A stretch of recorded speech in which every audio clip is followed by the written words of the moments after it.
Reunião polêmica entre Canadá e Estados Unidos acontece, com Trump garantindo que o Canadá será o 51º estado americano. Garante também que os Houthis abandonaram a luta armada, mas isso já é prontamente desmentido pelo porta-voz do grupo, quem será que está certo, enquanto garante que só fará uma paz contra o Irã se o país abandonar completamente o seu programa nuclear. Às vésperas do Dia da Vitória, dia 9 de maio, temos Benjamin Netanyahu se aproximando de Vladimir Putin, uma conquista importante para os russos, mas também a Ucrânia fazendo uma série de ataques com drones, pegando inclusive próximo do Kremlin, a cerca de 10 quilômetros, em meio às ameaças às vésperas do Dia da Vitória, com uma série de lideranças internacionais. Enquanto isso, temos também Kadyrov, liderança da Chechênia, abandonando a sua posição de liderança, lembrando que ele era um aliado do Putin em uma situação polêmica com os islâmicos do país, e entender exatamente o que significa, esse abandono aí da Chechênia, enquanto nós temos as eleições da Polônia que vão acontecer no dia 18 de maio, sendo marcadas, segundo o governo polonês, por uma interferência numa guerra híbrida da Rússia. Falar um pouquinho também sobre a situação da Alemanha, polêmica, em que Friedrich Merz é eleito novo chanceler do país e promete retomar o protagonismo alemão em meio a essas disputas com Trump e uma consolidação da União Europeia, enquanto em meio a uma guerra comercial entre China e Estados Unidos, a China consegue um importante apoio de aliados americanos, como sul-coreanos e também os japoneses, e de quase todo o bloco asiático.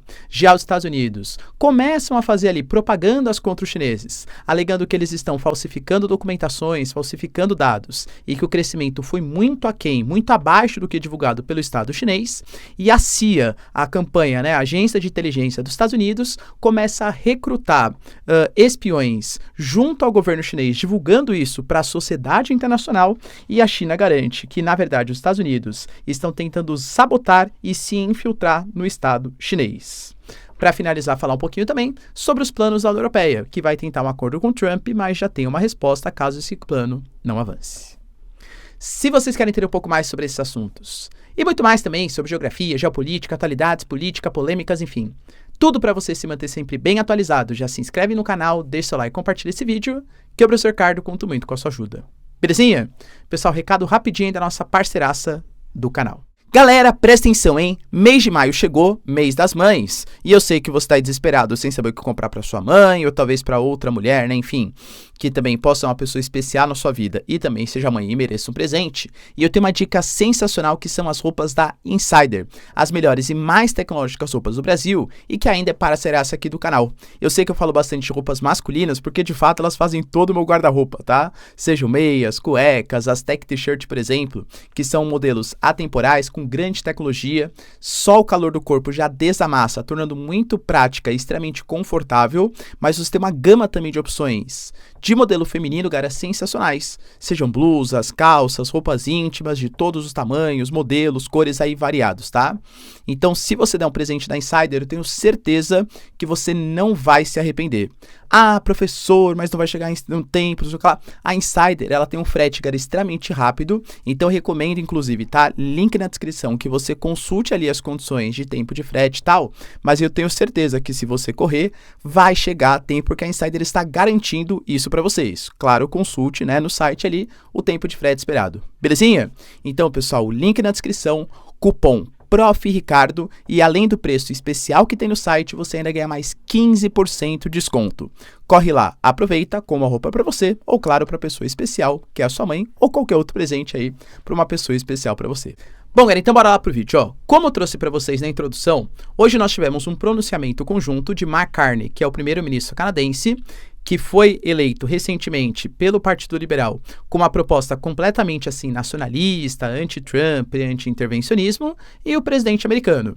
O Trump já começou batendo pesado, fez ali um pronunciamento no seu Truth Social, na sua rede social, alegando que os Estados Unidos não precisam do Canadá, não precisam da madeira, não precisam da energia, e que hoje os Estados Unidos subsidiam o governo canadense com seus cerca de 200 bilhões de dólares, alegando que isso não vai mais acontecer. E que, na verdade, quem precisa dos Estados Unidos é o Canadá, e não vice-versa. Ou seja, já começou num clima não muito bom, a reunião ou a tentativa de reaproximação entre as duas nações. Em meio aos pronunciamentos, que ele falava sobre questões internacionais, relações com o Canadá, O Mark Carney foi muito claro e deixou representado, bem claro para a sociedade americana que existem espaços que não estão à venda. Falou do Palácio de Buckingham, falou sobre a Casa Branca e falou também que ele representa uma sociedade canadense que sabe que o seu país não está à venda e nunca estará.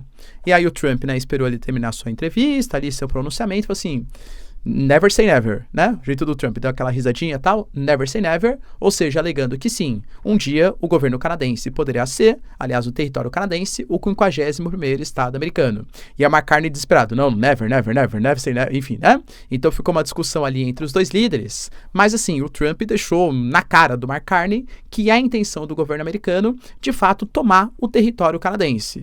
Na minha concepção, já falei para vocês, eu vejo isso muito mais como uma tentativa de melhorar futuros acordos comerciais do que, de fato, uma tentativa do governo americano de tomar o território canadense. Poxa, lembrando que o Canadá faz parte da OTAN, é um aliado estratégico dos Estados Unidos. Eu acho uma aposta arriscada do governo americano, porque isso pode fazer com que o Canadá, não sentindo mais aquela confiança no Estado americano, se aproxime de inimigos geopolíticos. O Canadá está se aproximando da União Europeia, que de fato não é um inimigo geopolítico, claro, mas também está se aproximando dos chineses, principalmente do ponto de vista comercial.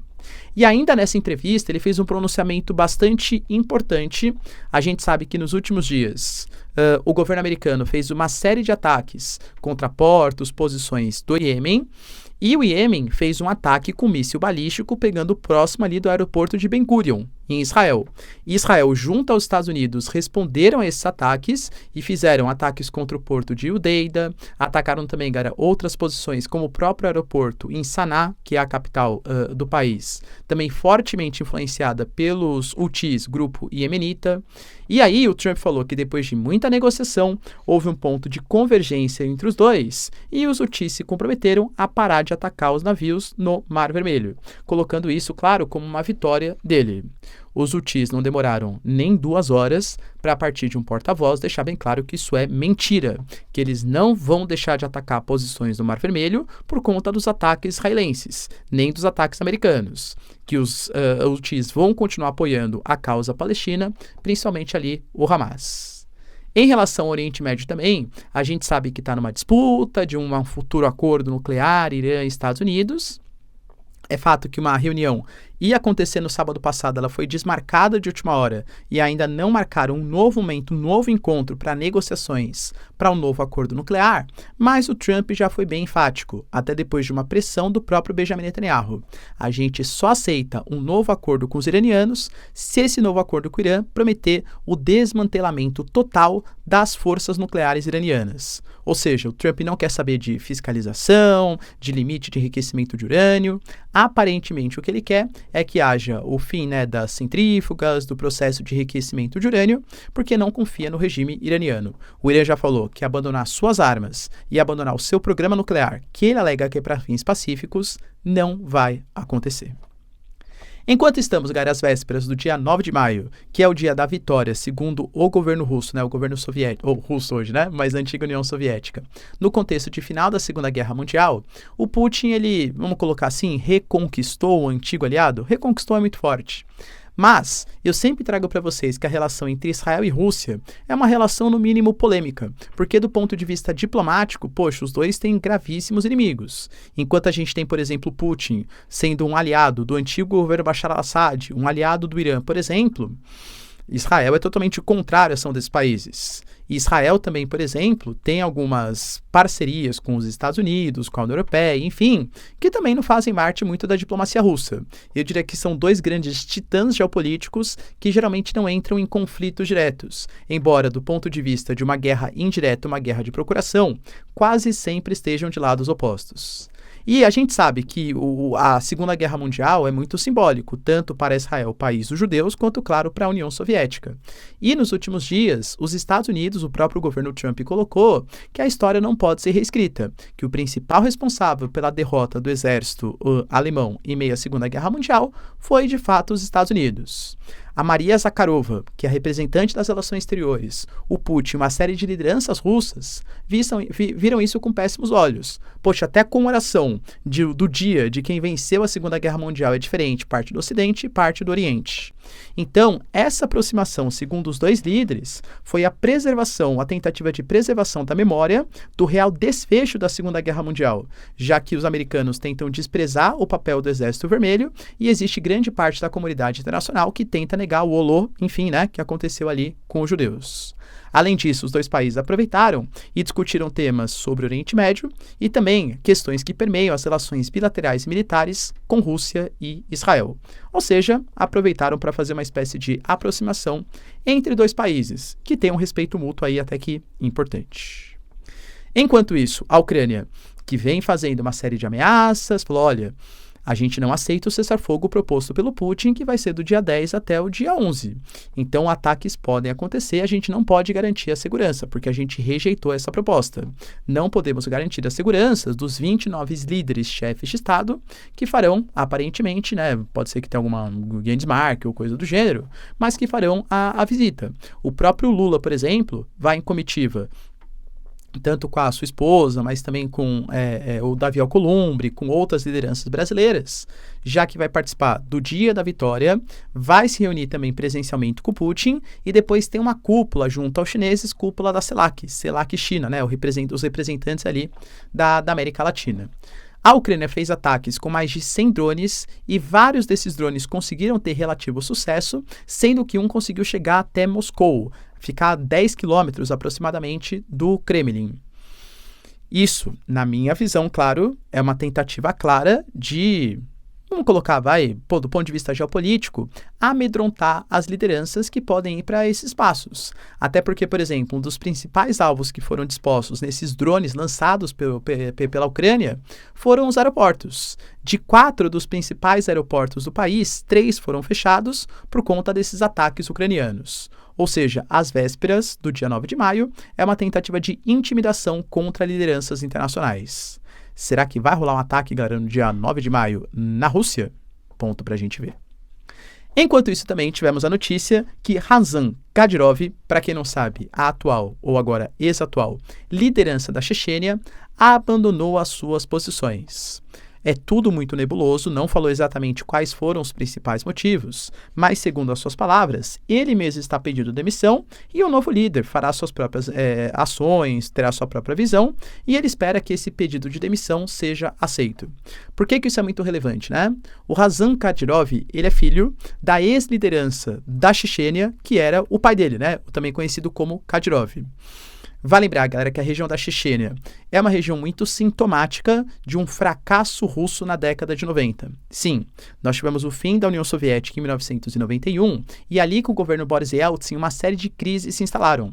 Declaração de moratória, que é uma espécie de calote, privatizações de empresas russas a baixíssimos preços, escândalos de corrupção, uma superinflação, desemprego. E aí, quando o Putin ele assume o poder, e aliás também, né, uma das regiões mais tensas da Rússia, que é a região do Cáucaso, que tem várias regiões separatistas islâmicas, lembrando que há uma disputa interna na Rússia, sim, entre os cristãos ortodoxos e os islâmicos, principalmente da região ali do Cáucaso, a gente teve a Chechênia conseguindo uma guerra que se separou dos russos. Quando Putin assumiu o poder, uma das coisas que ele fez foi reconquistar a Chechênia, até para fazer uma política de nacionalismo, né? Poxa, olha, Putin, é um novo momento em que a Rússia vai crescer geopoliticamente, ancorado pelo aumento do preço do gás, aumento do petróleo, e reconquistar a Chechênia resgatava o nacionalismo russo. Só que o pai do Kadyrov, ele foi um traidor das causas chechenas, porque ele se aliou com Putin, até por isso que ele foi colocado no poder, segundo os chechenos ali. Ele foi morto, enfim, né, pelos alguns rebeldes chechenos, e o filho dele foi colocado como uma liderança. Os chechenos, então, se a gente for pegar, existe uma disputa entre os ortodoxos e os islâmicos, mas o Kadyrov, que era um aliado colocado ali pelo Putin, colocava os chechenos, tinha alguns benefícios, claro, né? A Rússia repassava verbas, dava um relativo poder para o Kadyrov, e os chechenos se aliavam aos russos. Vale lembrar que até durante a guerra Rússia e Ucrânia, por exemplo, em meio a todas aquelas confusões com o grupo Wagner, o Prigozhin, o Kadyrov quantas vezes não falou, pô Putin, se você quiser, a gente substitui o grupo Wagner, o Prigozhin, porque nós somos muito mais confiáveis. Agora, com a saída do Kadyrov, não sabemos exatamente por que o motivo, Será que essa nova liderança também vai ser um aliado do governo Putin? E se não for, será que isso pode abalar e aumentar as tensões entre os islâmicos da região do Cáucaso e os ortodoxos da Rússia?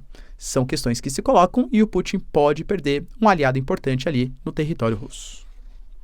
Enquanto isso, garantimos também a Polônia reclamando porque no dia 18 de maio vai rolar um processo eleitoral. E esse processo eleitoral, lembrando, a Polônia é com certeza o país, proporcionalmente falando, que mais aumentou seus gastos militares, que mais vem tomando medidas drásticas para conter uma possível agressão russa. A gente tem treinamentos, até na escola básica, treinamentos de disparos, para vocês terem uma noção. A Polônia anunciou que vai treinar vários militares, quer colocar 100 mil militares por ano até 2027 nas tropas do exército polonês, mas também treinará civis e vem aumentando de maneira sensível a porcentagem do PIB que são em gastos militares. Interessa muito para a Rússia se a dupla, Andrzej Duda e Donald Tusk abandonarem o poder, ou pelo menos um deles, claro, em nome de um governo que seria eventualmente mais pró-Rússia. Lembrando que todos os governos fazem isso, seja Estados Unidos, seja Rússia, seja China, principalmente Rússia e Estados Unidos, que tem essa guerra híbrida, essa interferência em questões políticas, em processos eleitorais, como uma das formas de manipulação. Os Estados Unidos não fazem as tal das revoluções coloridas? Não houve acusação, por exemplo, que a Rússia e a China estariam por trás das eleições da Romênia, tanto que o Kalin Georgescu até foi impedido de concorrer novamente nas eleições do país? A Polônia teme que isso esteja acontecendo agora. Tanto que, por exemplo, o próprio ministro dos Assuntos Digitais colocou que durante o atual processo eleitoral, nós, poloneses, estamos enfrentando uma tentativa gigantesca, próximo do dobro do que a Rússia geralmente faz, dos russos. E isso está sendo feito a partir de desinformação e ataques à infraestrutura crítica para dificultar o financiamento do Estado polonês, gerar uma crise em setor de saneamento, setor de eletricidade, de dados importantes do Estado polonês, desmobilizar e deixar um Estado pouco eficiente para que a oposição consiga se eleger e haja num governo mais pró-Putin. Será, pessoal, a eleição da Polônia pode ser decisiva, hein? Até porque grande parte da ajuda que chega ao território ucraniano também chega pela Polônia. Enquanto isso, garantimos também, quase uma grande crise política no território alemão. E eu trouxe para vocês ontem que a Alemanha tinha conseguido Friedrich Merz, que é da CDU, o partido mais de centro-direita, feito uma coalizão com a SPD, que é um partido mais de centro-esquerda, para conseguir formar um governo afastando a AfD, a Alternativa para a Alemanha, que recentemente foi considerado como um grupo extremista no país. E aí nós tivemos o processo. Poxa, beleza, tudo foi decidido, tudo foi acordado, tanto o SPD como a CDU vão votar, na centro-direita ali, para que o Friedrich Merz seja consolidado. Para vocês terem uma noção, depois de uma parceria, depois de um pré-acordo, desde o final da Segunda Guerra Mundial, a gente nunca teve uma recusa de um chanceler não conseguir ser eleito. E isso aconteceu. Ele precisava, a gente fala de 630 cadeiras, ele precisava de uma maioria, ou seja, 316 cadeiras. Se todos os partidos votassem certinho, CDU e SPD, ele teria 326 votos. Ele só teve 310. Ou seja, aparentemente, nós tivemos aí 16 deserções. E aí falou, meu Deus, é humilhante. Alice Weidel, por exemplo, lembrando que a Alternativa para a Alemanha vem aumentando sua popularidade, mesmo sendo colocado como grupo extremista na Alemanha, falou, tá vendo? O Friedrich Merz tem que renunciar, temos que convocar umas novas eleições, o parlamento atual já não representa mais a população alemã. No final das contas, tivemos uma nova votação e agora, finalmente, ele conseguiu ser eleito pela maioria, mas não por todos, hein? Ele teve 325 votos, ou seja, um pouco a menos do que deveria ter se todos da CDU e da SPD votassem, de fato, no Friedrich Merz. Mas depois dessa polêmica, está consolidado. Ele é o novo chanceler da Alemanha. Quem é ele, Ele é um cara que, eu diria que cresceu na vida política junto com a Angela Merkel, os dois, inclusive, do mesmo partido. Só que a Angela Merkel, ela é formada em Química, da Alemanha Oriental, e o Friedrich Merz, mais do mercado financeiro, da Alemanha Ocidental. Eu diria que a Angela Merkel, mesmo sendo da CDU, ela tinha uma posição um pouco mais centrista, uma centro-direita, e o Friedrich Merz, ele é conhecido como um cara um pouco mais à direita, uma direita mais conservadora. Em um momento em que esse pensamento cresce na Alemanha, ele é quase que um meio termo, vamos colocar assim, entre a AfD, que é o grupo extremista da Alemanha, segundo o próprio país, e também a SPD, Então ele é mais à direita do que a Angela Merkel. Tanto que algumas das suas propostas até que coincidem com as propostas da AfD, como por exemplo a questão de um fechamento, ou pelo menos rigor maior, das fronteiras na Alemanha. Em relação à parte geopolítica, ele já anunciou que ele vai tentar reduzir o tamanho do Estado alemão, tornar a Alemanha um pouco mais eficiente, um pouco mais competitiva, mas ao mesmo tempo investindo em setores estratégicos, principalmente no aumento do hard power, ou seja, do poderio militar da Alemanha. A Alemanha, ela sempre foi encarada, até porque é, né, a maior economia do bloco europeu, o país mais populoso do bloco europeu, como a liderança da União Europeia. Só que no governo do Olaf Scholz, do SPD, isso meio que se perdeu. Que nem eu trago para vocês. Poxa, hoje, quem é a liderança do bloco europeu? É a Giorgia Meloni, mas a Itália também não é aquelas coisas em relação à economia. É o Macron que tenta se consolidar, mas ele também não tem uma popularidade nem na França mesmo.